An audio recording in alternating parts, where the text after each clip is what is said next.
Welcome to How to Submit an Application or Access the Village's e-Plan Review System.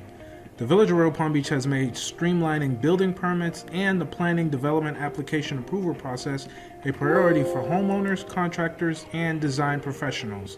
Therefore, we are reducing the time it takes to obtain a building permit or zoning development approval. The key element here is the replacement of our old paper-based plan review process with a new electronic-based plan review system called ProjectDox. Our new e-plan system allows for several cost and time-saving efficiencies, including online submittal of your building and planning applications, and not to include plans electronically from the convenience of your home or office 24 hours a day, 7 days a week. This can now be submitted from your desktop computer or mobile device. Review of the plans are done by all professional and trade disciplines here at the Village. Reviewer markups are made directly on the plans to provide direction and clarity as to any items which require correction.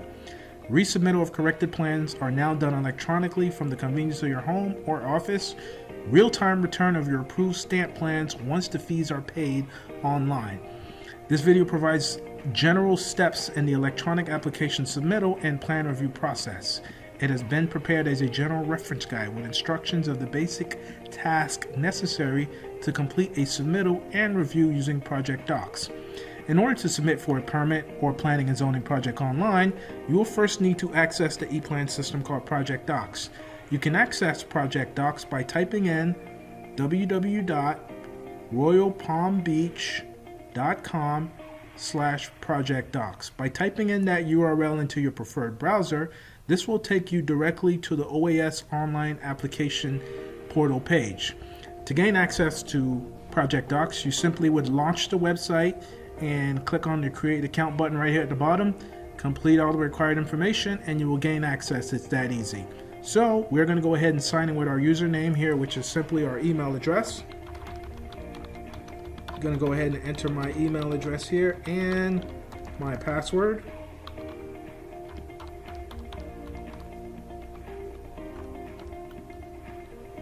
And this will take us directly to the portal page.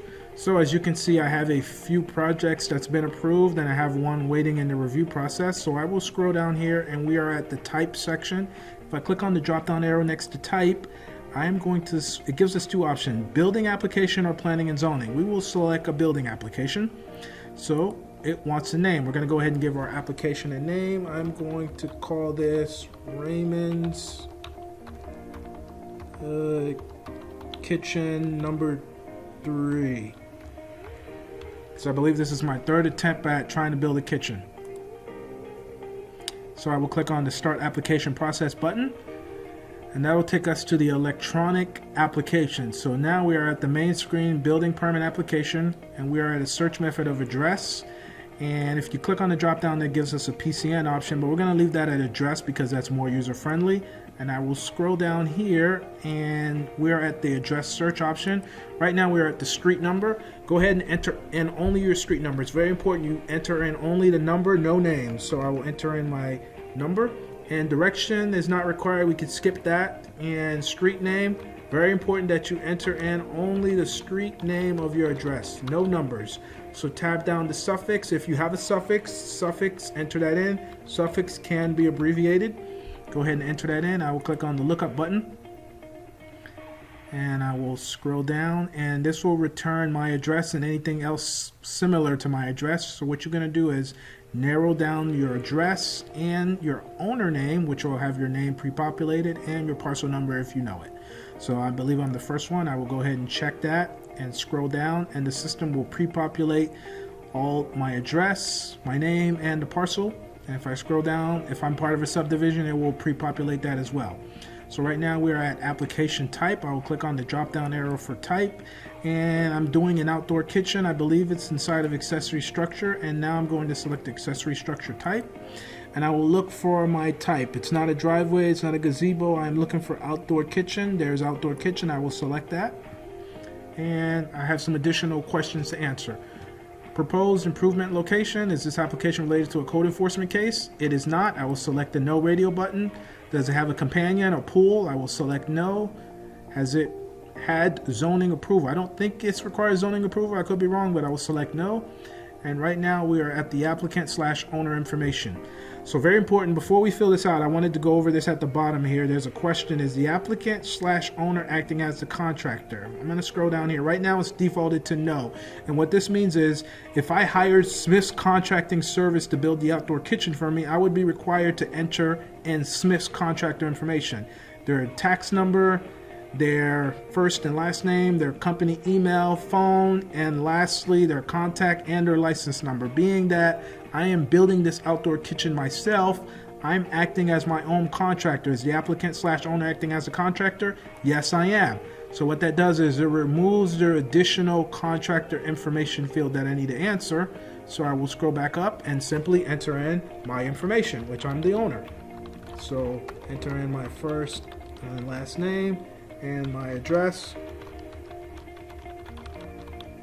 and the city and the state and the zip, phone number, and lastly the email address. I will scroll down here, and right now we're at the project information. The village would like to know how much this project is costing me. It's a valuation. I'm guessing it's costing $5,000. So I will enter that in. Is this a revision? I will hit no. And there's some additional acknowledgments I need to complete. I will go ahead and check all of the acknowledgments here. And that pre-populates my name and the signature date. Before I submit this, scroll up and make sure all of the fields here say complete. Everything looks like it says complete, complete, complete. So I will scroll back down and I will click on the submit request button. And what that does is it's going to submit my application. And it gives me a thank you message, and it's got my applicant name, signature date, and the project name, Raymond's Kitchen 3. And ProjectDox works as a task-based system. You'll receive emails on what the next step is. Now we've just submitted our application, and now we are just simply waiting on an email from ProjectDox. It takes about 1 to 3 minutes to receive the email. So basically this is just a generic application number here. So I'm going to go ahead and launch my email here. And I should be receiving some emails from ProjectDox.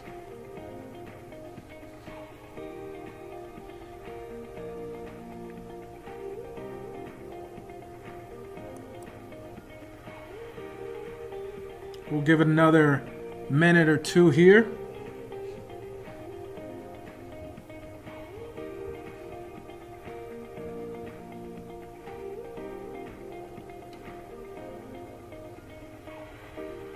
And we just received our first email from ProjectDox. The first email is basically an invitation email. Hello, Raymond Simillan, you've been invited to the project list below. Thank you for submitting BLD 86. And it's got the generic application number. I will go ahead and close that. And the next email is an upload and submit task. ProjectDox is a task-based system. You will receive emails on instructions on what you need to do. So here we are at upload and submit task assignment, and it says, attention Raymond, welcome to the electronic plan review system. And it has instructions for me at the bottom. Please review the following actions. So it tells me here to gain project access, click on the link below. If I click on the project access link within the email, this will take me directly to ProjectDox inside of the application that I just submitted. So I'm going to go ahead and close my email here because we are done with this for right now. So right now we are inside of the ePlans portal page. So right now we have an upload and submit task, and it's under the applicant group, which I'm the applicant. If I go ahead and click on this task, do you want to accept this task? I will go ahead and click OK. I'm going to go ahead and maximize this, and now we are at the e-form page, the upload and submit e-form. So right now it's got our generic project number BLD 86. It's got the project description, Raymond's Kitchen 3. And if I scroll down here, there's some task instructions. Please upload files into the appropriate folders below. Select the checkbox at the bottom once you have completed submittal of your files. So if I scroll down here, there's two options. There's a contractor, commercial, and there's a residence here. So obviously I'm a resident, I'm not the contractor. I'm going to go ahead and click on the resident option here, accessory structure for my outdoor kitchen. If I click on that, what that does is this takes me to a URL on the village's website detailing the specific files I need to submit for this application. Based on the fact that I submitted an outdoor kitchen, they're telling me I need to submit all of this paperwork here. Notice the commencement, pervious surface calculations form, landscape survey, owner builder affidavit, and all of these drawings here. Survey, floor plan, design plan. Okay, so all of this here. So what we're going to do next is we're going to go back into our ProjectDox tab over here, and we have our folders here. Now before I go into that here, I wanted to highlight something here. I'm going to go to my desktop here, and I have a folder called Outdoor Kitchen, and I'm going to go ahead and open it here. And inside of here I have an applicant user guide that I've downloaded from the village's website. It has instructions on how I need to name my file. So I'm going to go ahead and open this here, and I'm going to quickly go to pages 5 and 6. So first of all, I wanted to show you there's a planning and zoning file naming convention. Let's just say if I was submitting a planning application, this is the naming standard that I need to submit my files in. If it's a site plan cover sheet, I would have to name it accordingly. SP001 plan cover.pdf 1001 002, etc. So I'm going to scroll down the next page. We are submitting a building application. This is the building's standards that they want the files to be named. So I've already reviewed this and named my files accordingly. It's very important that you follow the naming standard and name your files accordingly based on if it's a planning application or building application. It's very important that you follow this, or they will return your application. That will delay the process.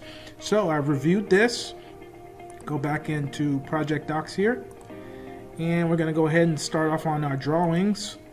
So we click on that, and we have a button here, select files to upload. I will go ahead and click on that, and I'm going to go ahead and maximize my window here, and I will click on the browse for files, and let's go to desktop, and here's my outdoor kitchen.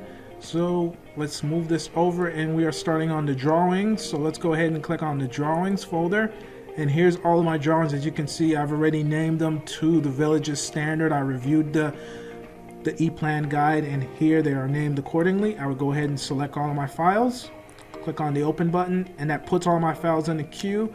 Next, I will click on the upload files button, and that's uploading all of my files. Okay, we started on drawings, so it's uploading very fast here. 5 drawings that I've uploaded. Okay, so it's uploaded my 5 drawings, so I'll go ahead and click the close button. Next thing I'm going to do is I'm going to click on the view folders. That will take me back to the main window here, and next we're going to go to documents. I will click on the documents folder, select files to upload. I will go ahead and maximize this. It's very important that you always maximize the window when you're working in ProjectDox, so you're not missing any hidden buttons. So we have the window maximized. We'll go ahead and click on browse for files, and we will go back to our main folder here, and we now are starting on the documents. As you can see, all of my documents are named accordingly to the standards: survey, owner builder affidavit, notice of commencement, HOA acknowledgement. So I go ahead and highlight all of those, and I will click on the open button. That puts it in a queue, and I will upload my files. So go ahead and click close. And now I will once again click on view folders, and as you can see, I've uploaded my drawings and my documents. Now that I've uploaded all of that, I will click on the upload task complete. I've acknowledged that I've uploaded all the required drawings and documents, and I will click on the upload complete submit, and I'm getting a thank you for submitting your plans. You'll receive an email soon confirming your submission. Go ahead and close that. And we will go ahead and launch our email again here.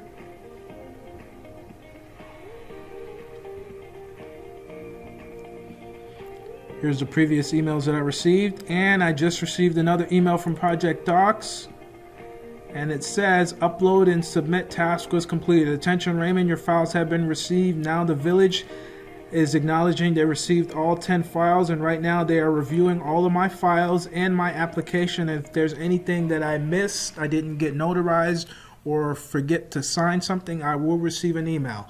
So it's very important that you pay attention to your email on the next steps. So with that said, that is how you submit an electronic application for a building permit or planning and zoning development application.